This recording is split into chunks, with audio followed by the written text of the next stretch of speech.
Morning students. आज हम पर्यावरण पढ़ेंगे। पर्यावरण में आज हम पढ़ेंगे पाठ 4।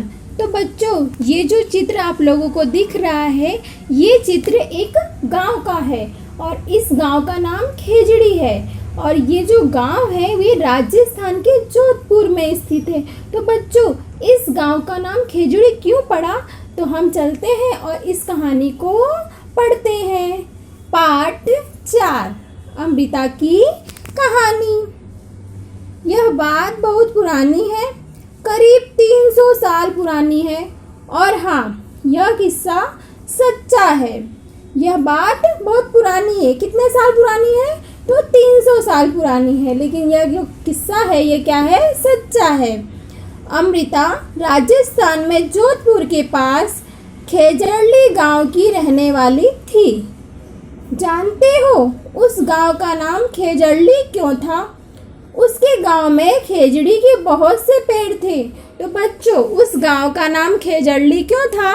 क्योंकि उस गांव में खेजड़ी के बहुत सारे पेड़ थे। गांव के सभी लोग पेड़ पौधे और जानवरों का बहुत ध्यान रखते थे। गांव में बकरियां, हिरन, खरगोश, मोर, न जाने कितने जानवर बिना किसी डर के घूमते थे। गांव वालों को बुजुर्गों की कही बातें आज भी याद थीं। उनका कहना था कि अगर पेड़ है तो हम हैं। पेड़ और जानवर हमारे बिना रह सकते हैं, पर हम उनके बिना नहीं। गांव वालों के बुजुर्गों का क्या कहना था कि अगर पेड़ है तो हम हैं। पेड़ और जानवर हमारे बिना रह सकते हैं, पर हम उनके बिना नहीं रह सकते हैं। बच्चों, ये जो चित्र आप लोगों को दिख रहा है, ये चित्र अमृता के गांव का चित्र है। यहाँ पे अमृता और उसके कुछ दोस्त खेलने आते हैं। तो अब हम चलते हैं और अमृता के दोस्तों से मिलते हैं। तो अमृता के दोस्त। अमृता सुबह सुबह उठकर अपने सारे दोस्त पेड़ों से खुशी से मिलती थी। अमृता के लिए रोज उसमें से एक पेड़ उसके दिन के लिए खास होता था। वह उस पेड़ से लिपट कर उनके कान में धीरे से कहती, दोस्त, तुम सुंदर और ताकतवर हो। तुम ही हो जो हम सबका ध्यान रखते हो। इसके लिए धन्यवाद। मैं तुमसे बहुत प्यार करती हूँ। तुम अपनी शक्ति मुझे भी दो। ऐसा अमृता किससे कहती है? ऐसा अमृता अपने दोस्त पेड़ से कहती है कि दोस्त, तो तुम सुंदर और ताकतवर हो। तुम ही हो जो हम सबका ध्यान रखते हो। इसके लिए धन्यवाद। अमृता की तरह गांव के दूसरे बच्चों की भी पेड़ों से दोस्ती थी। वे पेड़ों की छाया में घंटों खेलते थे। जिस तरह अमृता की दोस्ती पेड़ों से थी, उसी प्रकार गांव के कुछ और बच्चे जिनकी दोस्ती पेड़ों से थी, वे घंटों पेड़ों की छाया में क्या करते थे? खेलते थे। क्या तुम्हारे घर के आसपास किसी मैदान या स्कूल के रास्ते में कोई ऐसी जगह है जहाँ पेड़ लगाए गए हैं? तो हाँ, हमारे घर के आसपास या स्कूल मैदान के रास्ते में कई ऐसी जगहें हैं जहाँ पेड़ लगाए गए हैं। मेरे घर के पास एक पार्क है जिसमें बहुत सारे पेड़ लगाए गए हैं। उन्हें वहाँ क्यों लगाया गया है? उन्हें वहाँ इसलिए लगाया गया है कि पेड़ों को लगाने से प्रदूषण कम होता है। अब यहाँ पे हम कुछ और क्वेश्चन आंसर देखते हैं। क्या तुमने किसी को उनकी देखभाल करते हुए देखा है? तो किसको? यहाँ पे पूछा जा रहा है कि क्या आपने पेड़ों की देखभाल करते हुए किसी को देखा है? तो किसको देखा है? तो हाँ, हमने पेड़ों की देखभाल करते हुए माली को देखा है। वो क्या कर रहा था? पेड़ों को पानी पिला रहा था। क्या उनमें से किसी पेड़ पर फल लगते हैं? उन्हें कौन खाता है? तो हाँ, उनमें से कई पेड़ ऐसे हैं जिन पे फल लगते हैं और उन्हें हम सभी खाते हैं। ललिता को लगता है कि उसके स्कूल की दीवार के साथ उगे हुए छोटे छोटे पौधे और घास किसी ने लगाए नहीं हैं।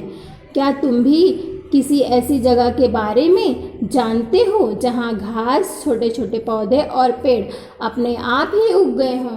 तो हाँ, पार्क में तथा सड़क के किनारे कई ऐसी जगह हैं जहाँ पे बिना लगाए ही पेड़ पौधे अपने आप उग जाते हैं। तुम्हें यह क्यों लगता है कि ये पौधे अपने आप उग रहे हैं? तो हम ये कह सकते हैं कि हमें ये इसलिए लग रहा है क्योंकि इन पौधों को किसी के द्वारा लगाया नहीं गया है तथा ये पौधे अपने आप उग गए हैं, इसलिए हम कह सकते हैं कि ये पौधे अपने आप उग गए हैं। आगे देखो, यहाँ लिखा हुआ है पेड़ खतरे में। समय बीतता गया, अमृता बड़ी हो गई। एक दिन वह अपने पेड़ों से मिल रही थी। तभी उसने देखा कि गांव में कुछ अनजान लोग कुल्हाड़ी लेकर खड़े हैं। पूछने पर पता चला कि वे राजा के आदमी थे। राजा के कहने पर वे लकड़ी के लिए पेड़ काटने आए थे। लकड़ी राजा के महल के लिए चाहिए थी। समय बीतता गया और अमृता क्या हुई? बड़ी हो गई और उसके गांव में कुछ अनजान लोग आए और कुल्हाड़ी लेके आए।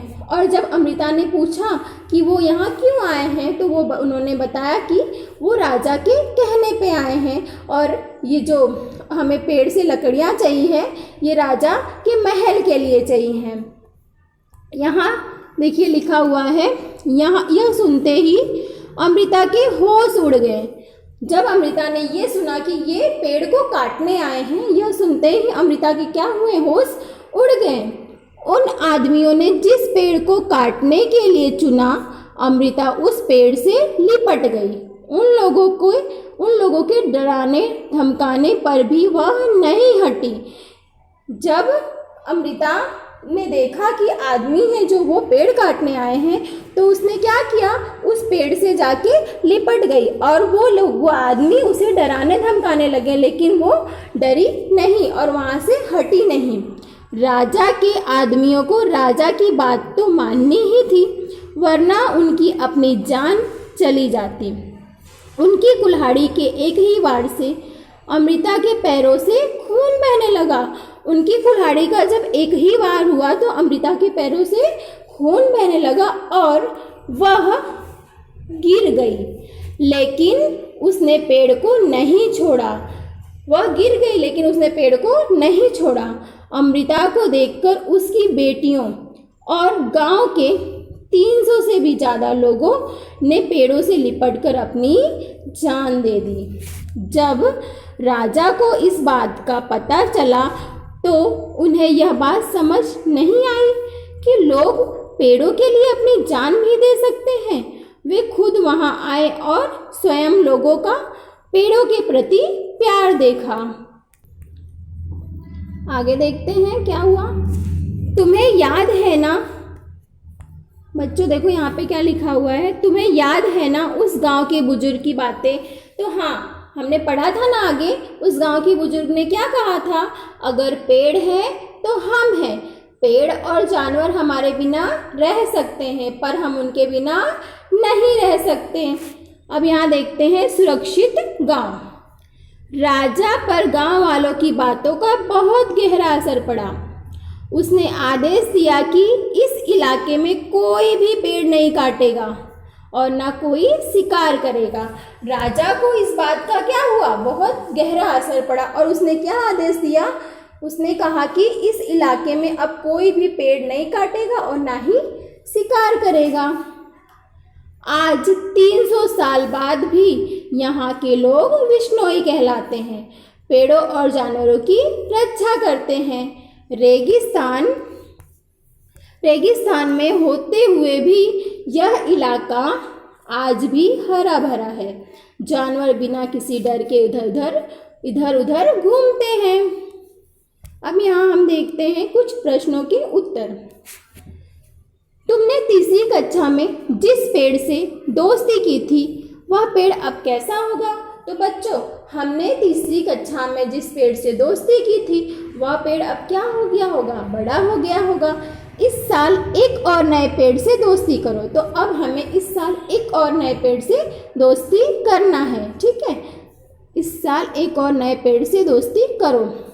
अपने दोस्त पेड़ों को क्या तुमने साल भर में मौसम के साथ बदलते देखा है? तो उसके बारे में हमें लिखना है।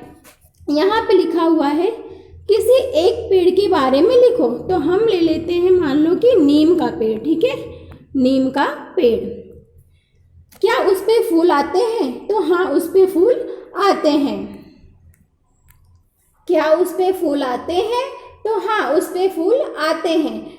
फूल क्या साल भर रहते हैं? तो फूल साल भर नहीं रहते हैं। पत्तियां किस महीने में झड़ती हैं? पत्तियां पतझड़ के ऋतु में झड़ती हैं, यानी कि वसंत ऋतु में। क्या उस पर फल लगते हैं?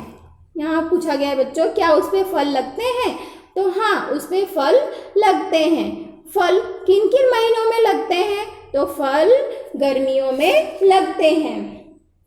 क्या तुमने कभी ये फल खाया है? तो हाँ, हमने कभी ये फल खाया था। इसका स्वाद हमें कैसा लगा? मीठा लगा। कुछ दिनों पहले तुमने टीवी या अखबार में देखा या पढ़ा होगा कि फिल्म एक्टरों के खिलाफ कानूनी कार्रवाई हुई थी। चर्चा करो। लोग शिकार क्यों करते हैं?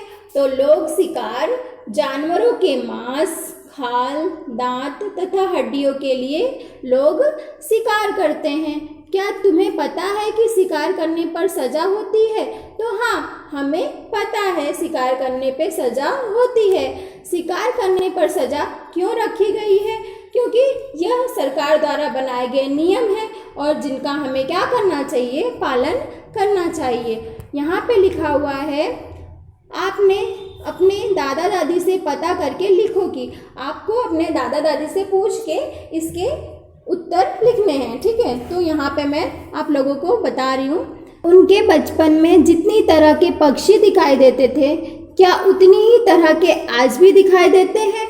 तो उनके बचपन की बात करते हैं हम। वे जब हमारी उम्र के थे तब उन्होंने अपने आसपास चील, तोता, बुलबुल इत्यादि को देखा था। आगे हम यहाँ देखते हैं कौन से पक्षी कम हुए। तो अब उसमें से कौन कौन से पक्षियाँ कम हुई हैं उनका नाम हमें यहाँ लिखना है।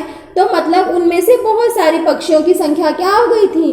कम हो गई हैं। ऐसे कौन से जंतु एवं पक्षी हैं जो अब उनके आसपास नहीं दिखाई देते हैं? तो अब ऐसे कौन से जंतु और पक्षी हैं जो उनके आसपास नहीं दिखाई देते हैं? तो चील, गीद, बुलबुल, मैना इत्यादि अब नहीं दिखाई देते हैं। यहाँ देखते हैं हम, यहाँ लिखा हुआ है, शांति के दादाजी ने बताया कि जब वे छोटे थे तब बहुत सी चिड़िया, मैना आदि दिखाई देती थी।